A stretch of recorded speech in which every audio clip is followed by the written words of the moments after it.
Әділбек Жақанов, Нұрлан Жақыпбеков және Ержан Бадыршаев сынды марғасқа ойыншылардан құрылған ұжым Алатау бөктеріне тек жеңіс үшін аттанған еді. Себебі бұған дейінгі турнирлерде жарқын жеңістермен көзге түсіп, ақты ойындарда ғана жолдары болмаған Ақмешіт айырдопшылары аталмыш жарысқа тыңғылықта дайындық жасап, сыр журналистика саласының абыройын сүрмеу үшін алдарына жан салмай, мұрындарынан қан аққанша доп тепті. Яғни эмоцияға толы доп додасында командалар жан алысып жан берісті. Мұның барлығы жарыстың басты кубогы үшін. Жарыс фавориттерінің бірі болған сырбойлық команда топтық кезеңнен сүрінбей өтті.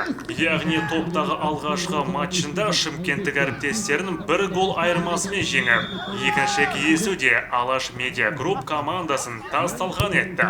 Бұл ойында Әділбек Жақанов покердің авторы атанды. Топтық кезеңдегі екінші ойында Қазмедиадан 0-2 есебімен жеңіліп қалғанына қарамастан, екінші орынмен плей-офф сынына шықса керек. Команда капитаны әрі турнирдің үздік ойыншысы атанған Әділбек Жақанұлының сөзіне құлақ түрейік. Финалда қайтадан топта есе жіберген Қазмедиамен жолымыз түйісті. Сөйтіп 1-0 есебімен жеңіп жаттық. Ойында әдемі айып соққысын голға айналдырдық. Нұржан Батыршаев, Қазақстан телеарнасының режиссері, өз мүмкіндігін мүлт жібермей гол соқты.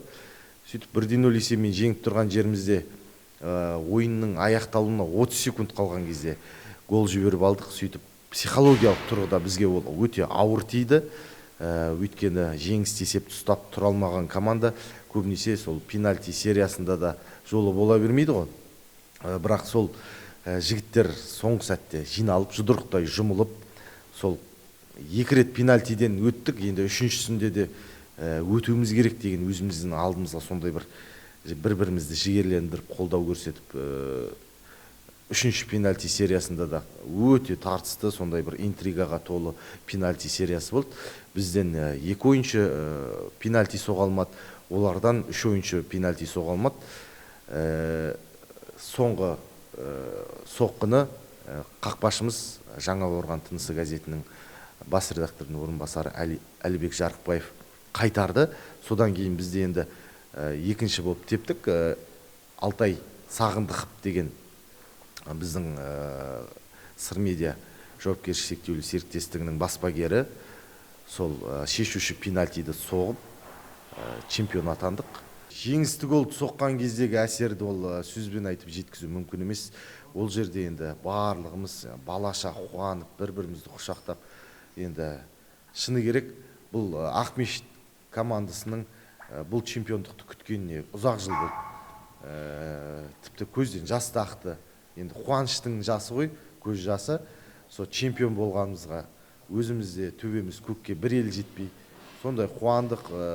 Барша сол жерде бізге жанкүйер болған азаматтар да қуанды, әріптестеріміз де қуанды, құттықтап жатыр жан-жақтан. Республикалық турнирде 40 жастан асқан ойыншы ретінде Ақмешіт Қызылорда құрама командасында өнер көрсеткен Ержан Батыршаев Аладоп алаңында керемет ойын үлгісін көрсетті. Жарыстың ережесі өзгерді. 30 жастан асқан бақ өкілдері және алаңда бір 40 жастан асқан ойыншы болды. Сондай талаппен биыл жақсы дайындықпен бардық. Жігіттер енді ниет қой, ниетіміз сол пейіліміз бірінші орын алсақ деген сондай мақсатпен бардық. Атмосферасы өте керемет болды, өйткені 30 жастан асқан бақ өкілдерінде өзінің орны қалыптасқан журналистер, осы телеоператорлар, қаламгерлер жиналды. Сондықтан барлығы бір-бірін танитын, көзі көрген, араласатын жігіттер, сондай бір бақ өкілдерінің бір үлкен тойы болды десем болады. Аман ағамыз енді бір аунап түскен шығар. Өйткені бір жаға жыртысып, ерегісіп, ондай футбол барысында төбелеске ұласқан ондай ойындар болған жоқ.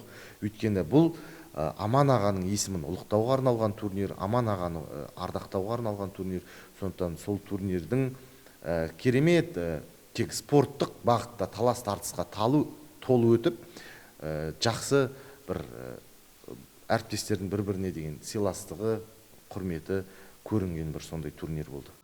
Айта кетейік, жарыс барысында командаға Қызылорда әуесқойлар лигасының басшысы Еркін Жантуғанов жетекшілік жасады.